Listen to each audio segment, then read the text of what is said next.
ధన్యవాదాలు అధ్యక్ష. Opposition party ఎల్వైపీ గారికి, ఇక్కడున్న మినిస్టర్స్, గౌరవ హోమ్ మినిస్టర్ గారు అందరికీ కూడా కృతజ్ఞతలు. అధ్యక్ష, డిలేడ్ జస్టిస్ ఇవాళ మనకున్న డేటా ప్రకారం భారతదేశంలో 3,30,00,000 కేసులు ఇంకా పెండింగ్లో ఉన్నాయి. ఆంధ్రప్రదేశ్లోనే 1,00,000కు పైగా కేసులు పెండింగ్లో ఉన్నాయి. డిస్ట్రిక్ట్ కోర్ట్స్లో, సబార్డినేట్ కోర్ట్స్లో 75% కేసులు సంవత్సరానికి పైగా, అలాగే 30% కేసులు 3 ఏళ్లకు పైగా సాగుతూనే ఉన్నాయి. దీన్ని కేవలం మీరు డేటా కింద మనం చూడలేము అధ్యక్ష. ఎందుకంటే ఏ వ్యక్తి తప్పు చేయకపోయినా అన్యాయంగా కేసులు పెట్టబడి తనకి న్యాయం చేయమని కోర్టు మెట్లు ఎక్కినప్పుడు అతనికి సరైన సమయానికి న్యాయం అందించలేకపోతే అతన్ని మనం విక్టిమైజ్ చేస్తున్నాడు. అందుకే దీని మీద మనం దృష్టి పెట్టాల్సిన అవసరం ఉంది. గుంటూరు జిల్లాలో ఎగ్జాంపుల్ అధ్యక్ష, గుంటూరు జిల్లాలో రోజు కూలీ చేసుకునే ఒక సామాన్యుడు ఒక దొంగతనం కేసులో అరెస్ట్ అయితే తనకి లాయర్ని పెట్టుకునే స్తోమత లేక ఆ కేసులో కోర్టులో 6 సంవత్సరాల పాటు జైల్లో ఉండాల్సి వచ్చింది. చివరికి అతను ఏ తప్పు చేయలేదని కోర్టు తీర్పిచ్చింది. సో ఈ 6 సంవత్సరాలు మనం అతనికి ఎలా కాంపెన్సేట్ చేయగలుగుతాం అధ్యక్ష? దీనికి తోడు పొలిటికల్ వెండెట్టాతో పెట్టే కేసులు, ఇది కేవలం ఒక పార్టీకి కన్ఫైన్ చేయట్లేదు అధ్యక్ష. రాజకీయ కక్షతో మన జ్యుడిషియల్ సిస్టమ్ని అధికారంలో కొంతమంది వాళ్ళ కన్వీనియన్స్ కోసం వాడుకుంటే లాని వెపనైజ్ చేస్తే చాలామంది నిర్దోషులకి వాళ్ళ కెరీర్లో ఒక బ్లాక్ మార్క్గా మిగిలిపోతుంది. ప్రభుత్వ ఉద్యోగాలు అప్లై చేసుకోలేరు. ప్రైవేట్ సంస్థల్లో ఉద్యోగాలు అప్లై చేస్తే బ్యాక్గ్రౌండ్ చెక్లో ఫెయిల్ అయిపోతున్నారు.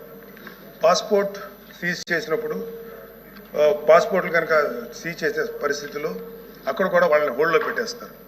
అలాగే సీజ్ అయిన పాస్పోర్ట్ ల్యాప్స్ అయ్యి విదేశాల్లోకి వెళ్లాల్సిన వాళ్ళు కానీ, వాళ్ళ తల్లిదండ్రులని, వాళ్ళ పెద్దవాళ్ళని కొన్ని ట్రీట్మెంట్స్ కోసం విదేశాలు తీసుకెళ్లవలసిన వాళ్ళు కానీ వాళ్ళ పాస్పోర్ట్ సీజ్ చేయడం వల్ల చాలా ఇబ్బందులు పడుతున్నారు అధ్యక్ష. వీళ్ళకి జరిగే నష్టాన్ని మనం కాంపెన్సేట్ చేయలేం. Just because they are political involved we cannot make them scapegoats. ఇలాంటి ఫ్యాబ్రికేటెడ్ కేసుల వల్ల చాలా సమస్యలు ఉన్నాయి అధ్యక్ష.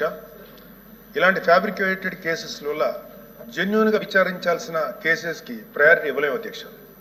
న్యాయం కోసం కావాలని అడిగే సామాన్యుడికి మన న్యాయ వ్యవస్థ మీద నమ్మకం లేకుండా చేస్తున్నాం. ప్రజాస్వామ్య వ్యవస్థనే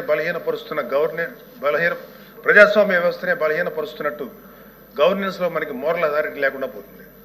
సో అందుకే మనందరం పాలసీ పరంగా ఇలాంటి పొలిటికల్ ఫ్యాబ్రికేటెడ్ కేసుల్ని ఎదుర్కోవాల్సిన అవసరం ఉంది. ఇలాంటి తప్పుడు కేసులు పెరుగుతూ పోతున్నప్పుడు మనం చూస్తూ కూర్చుంటే మనం కేవలం అమాయకులు పనిష్ చేస్తున్నట్టే కాదు అధ్యక్ష, మన న్యాయ వ్యవస్థ తాలూకు శాంక్టిటీని కూడా డిస్ట్రాయ్ చేస్తున్నట్టు. So we have to take responsibility as lawmakers, leaders and representatives to ensure that justice not delayed, justice not denied and justice misused. అందుకే ప్రతి పొలిటికల్ సెన్సిటివ్ కేసు మీద ఎటువంటి పక్షపాతం లేకుండా ఇండిపెండెంట్ రివ్యూ జరిపి ఆ తాలూకు కేసుల మీద ఇంటెంట్ మీద త్వరగా డెసిషన్ తీసుకోవాలి అధ్యక్ష. న్యాయ వ్యవస్థ త్వరగా పనిచేయడానికి జ్యుడిషియల్ వేకెన్సీస్ని ఫిల్ చేయడంలోనూ ఫాస్ట్ ట్రాక్ మెకానిజంని క్రియేట్ చేయడంలోనూ సమగ్ర దృష్టి పెట్టాల్సిన అవసరం ఉంది అధ్యక్ష. ఇవి ఏవి కూడా లగ్జరీస్ కాదు, నెసెసిటీస్ అధ్యక్ష. So what I want to end with a powerful quote by doctor BR Ambedkar.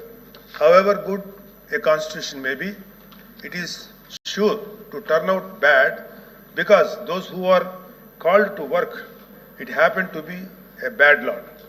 మన రాజ్యాంగం ఎంత గొప్పదే అయినప్పటికీ దాన్ని అమలు చేసే నాయకులు సరిగ్గా లేకపోతే గొప్ప రాజ్యాంగానికి విలువ లేకుండా పోతుంది అధ్యక్ష. Let us not be that bad lot. Let us be the generation of lawmakers who stood up and made justice. Not just a word inscribed in our constitution, but a living reality for every citizen of Andhra Pradesh, Adhyaksha. Thank you very much.